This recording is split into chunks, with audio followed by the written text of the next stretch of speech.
la discusión pública sobre pues los efectos del coronavirus en México ha tenido que ver con las comorbilidades, perdón, pues aquellos padecimientos de salud que hacen que el coronavirus al entrar en el organismo pues vuelvan pues más delicados unos casos que otros.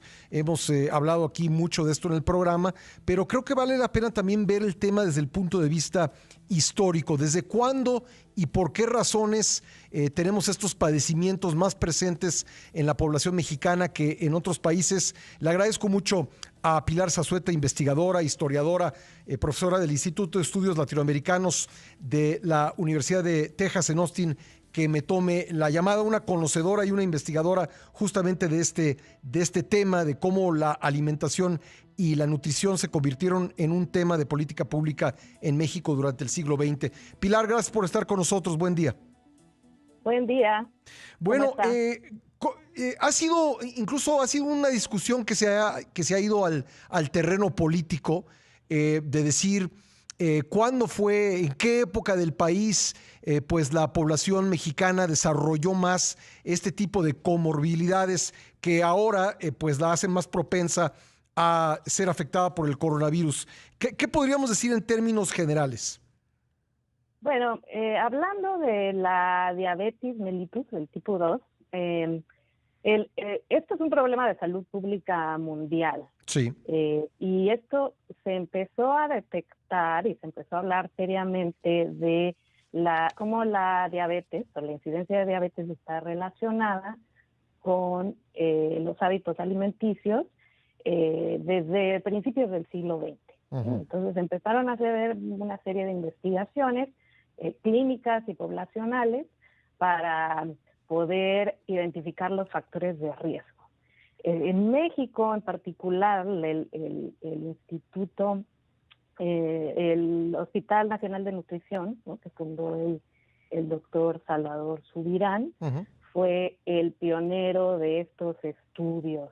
Y ya desde la década de 1960, el doctor Subirán y otro experto muy importante del mismo instituto, el doctor Adolfo Chávez, empezaron a hacer estudios poblacionales, especialmente en las zonas urbanas, para detectar los efectos de los cambios en la dieta. Sí. Entonces ya desde esta década se veía, ellos identificaron que el consumo de lo que en ese entonces se llamaba comida chatarra, que ahora lo llamamos alimentos ultraprocesados, uh-huh, estaba directamente relacionado con el incremento en el riesgo de ganar peso, obesidad y diabetes y problemas respiratorios. ¿Cuándo nos volvimos, por ejemplo, un país, o cuándo se empezó a notar que nos volveríamos un país que consume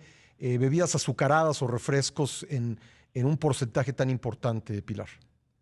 Mire, ya desde la discusión pública sobre este problema empezó a principios de la década de 1970, uh-huh, con la creación del Instituto Nacional del Consumidor y de la Profeco, los dos organismos que el gobierno de Luis Echeverría y después José López Portillo fundaron para representar los intereses del público en general frente a las empresas.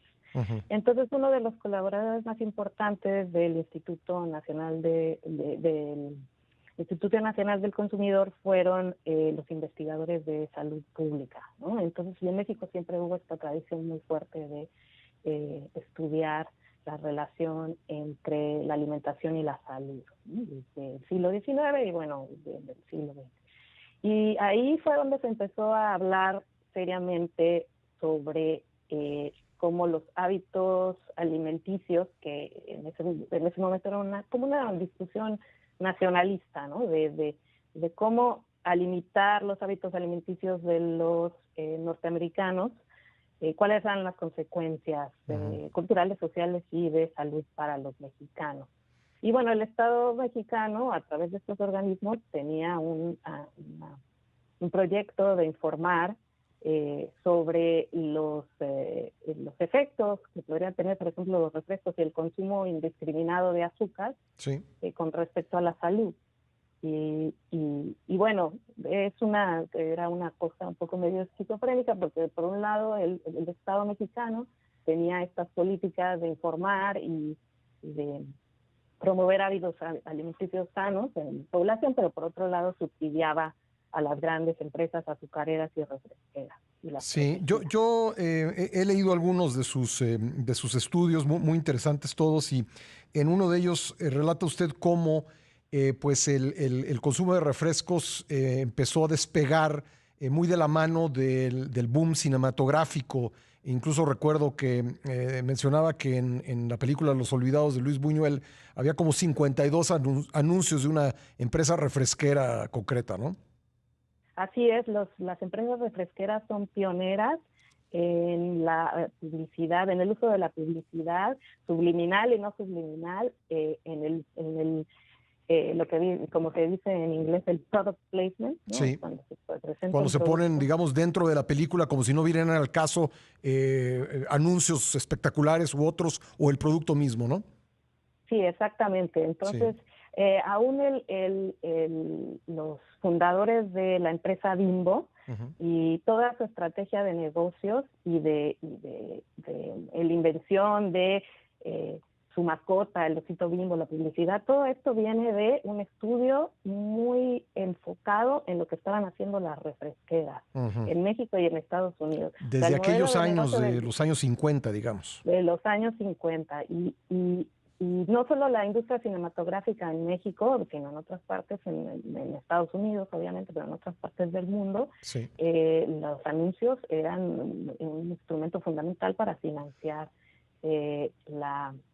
las producciones, ¿no? Sí. Y muchos productos, y la gente no sabe, por ejemplo, también el tequila, ¿no? El tequila se convirtió en una bebida aceptada socialmente, que se dejó de estar relacionada con la criminalidad y con los sectores de más bajos recursos de la población, gracias a las A películas las películas, de Pedro Infante, claro. ¿no? Entonces, los refrescos también.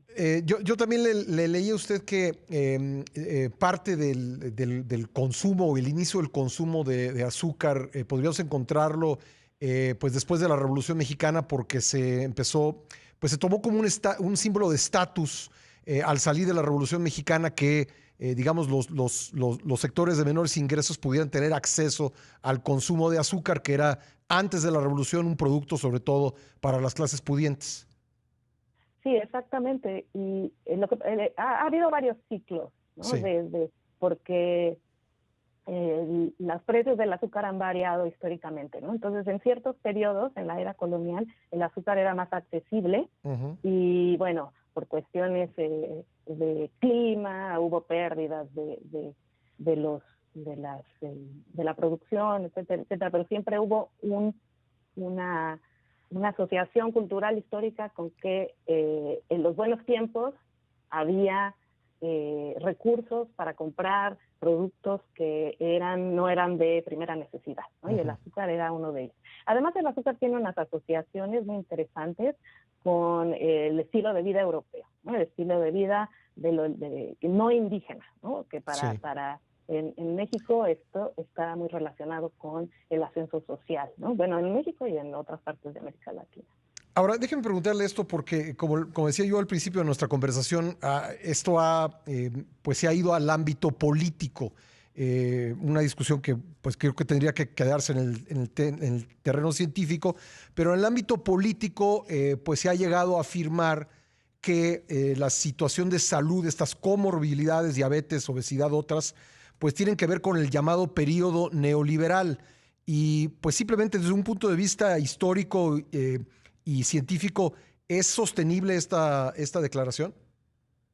Mire, cuando la palabra neoliberal a veces oscurece las discusiones porque tiene un significado muy específico Uh-huh. que tiene que ver con o como lo usan muchos investigadores, que tiene que ver con la introducción de mecanismos de mercado en ámbitos sociales donde antes no existían mecanismos de mercado, ¿no? Uh-huh.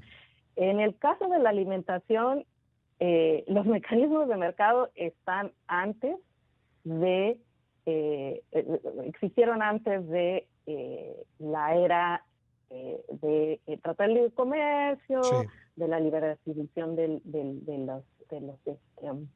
los mercados del maíz, ¿no? Que es el caso más discutido en México, del mercado de trabajo, etcétera, etcétera. Sí.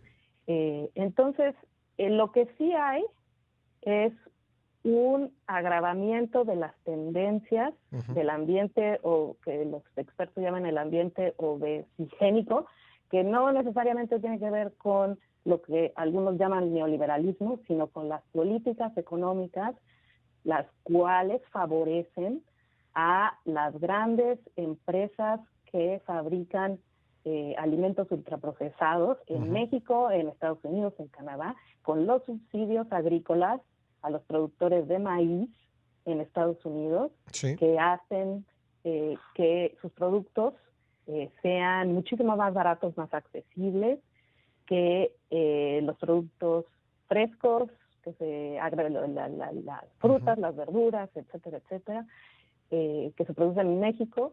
Y un agravamiento, digamos, pero no, es un agravamiento, no un origen. Sí, no un origen. Yo definitivamente no. Es porque los cambios en la alimentación y los cambios sociales, culturales, económicos, vienen desde hace mucho tiempo, porque tienen que ver con la urbanización, los cambios en la familia, las políticas públicas, ¿no? Que no necesariamente, o sea, el Tratado de Libre Comercio sí hubo, a partir de los 90 sí hubo un cambio y un agravamiento, pero no es necesariamente el origen de eso.